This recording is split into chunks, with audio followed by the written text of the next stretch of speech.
এর আগে আমরা সমস্ত রাজনৈতিক দলগুলা বলেছিলাম গণভোটের রায় আমরা সকলে মেনে নেব এবং সেই অনুযায়ী দেশ পরিচালিত হবে, কিন্তু ভোট অনুষ্ঠিত হলো।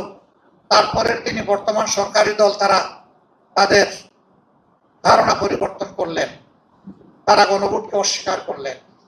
দুটি শপথ নেওয়ার কথা, একটা নিলেন আরেকটা নিলেন না। কেন নিলেন না তার ব্যাখ্যা তারা ইতিমধ্যে দিয়েছেন। তারা বলেছেন নির্বাচন হওয়ার স্বার্থে তারা জনগণকে অনেক কিছু বলেছেন, আসলে এটা তাদের মনের কথা নয়। যদি রাজনীতিবিদরা এরকমই জনগণকে ধোঁকা দিয়ে থাকেন, তাহলে রাজনৈতিক প্রতিষ্ঠানের উপর জনগণের আস্থা তৈরি হবে কিভাবে? আমরা বিস্মিত, আমরা নিন্দা জানাই, ঠিক হয়নি জনগণকে এইভাবে ধোঁকা দেওয়াটা। আপনারা দেখেছেন সংসদের ভিতরে গণভোটের গণরায়, যা ৬৮.৬% মানুষ ভোট দিয়ে হা বলেছিল, তার পক্ষে বিরোধী দলের অবস্থান ছিল ঐক্যবদ্ধ এবং স্পষ্ট। আমরা আলোচনা করেছি, কিন্তু ২/৩ জুড়ে সরকারি দল আমাদের দাবি অগ্রাহ্য করে বাস্তবে জনগণকে অপমানিত করেছে। গণভোটের রায় ব্যর্থ হওয়ার দলিল বাংলাদেশেও নাই, বিশ্বেও নাই। গণভোট বাংলাদেশের মতন ছিল না, এটি চতুর্থ গণভোট। এর আগে ৩টে গণভোট অনুষ্ঠিত হয়েছে এবং যথারীতি তার গণরায় বাস্তবায়িত হয়েছে, কিন্তু এবারে সেই প্রথমে বিপত্তি ঘটল।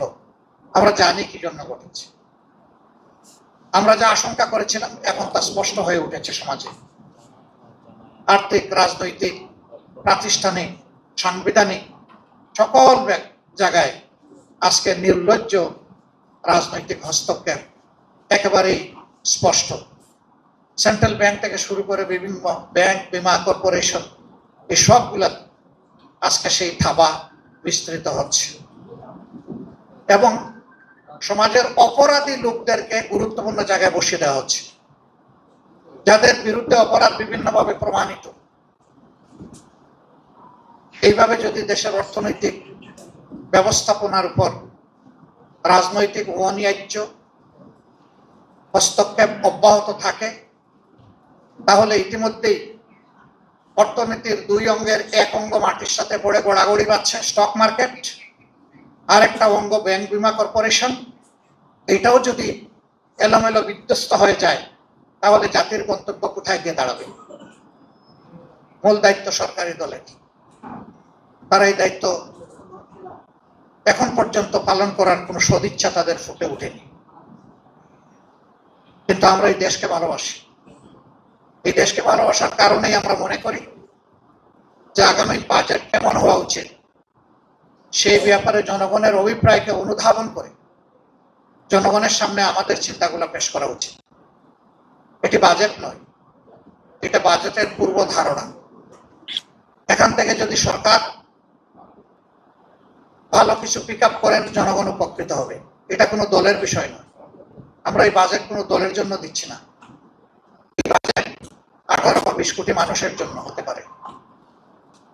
আমরা যে প্রস্তাবনাটা জনগণের সামনে পেশ করব, এটা শর্ত আছে। এই বাজেট বাস্তবায়নের জন্য সততা, স্বচ্ছতা লাগবে, জবাবদিহিতা লাগবে। সততা, স্বচ্ছতা, জবাবদিহিতা যদি নিশ্চিত করা যায়, আমরা মনে করি যে বাজেট প্রস্তাবনা আমরা করব সেটা অবশ্যই অর্জনযোগ্য, এটা অর্জন করা সম্ভব। কিন্তু যদি সততা, স্বচ্ছতা এবং অ্যাকাউন্টেবিলিটি না থাকে, তাহলে যে বাজেট সরকারি দেব ওই বাজেট কার্যকর হবে না।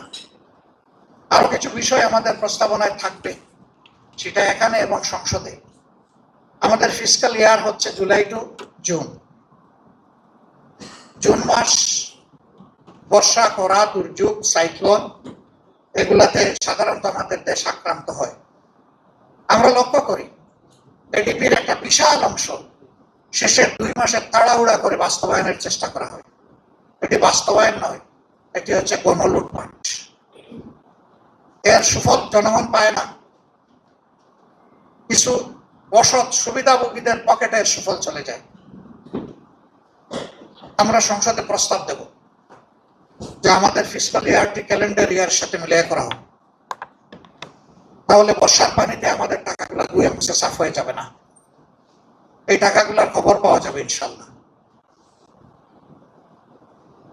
নিয়ম রয়েছে, সম্পূরক বাজেট বর্ষার পুরা হওয়ার মিনিমাম 3 মাস আগে সংসদে পেশ করতে হবে, কিন্তু আমরা সম্পূরক বাজেট পাবো এই শেষ মাসে।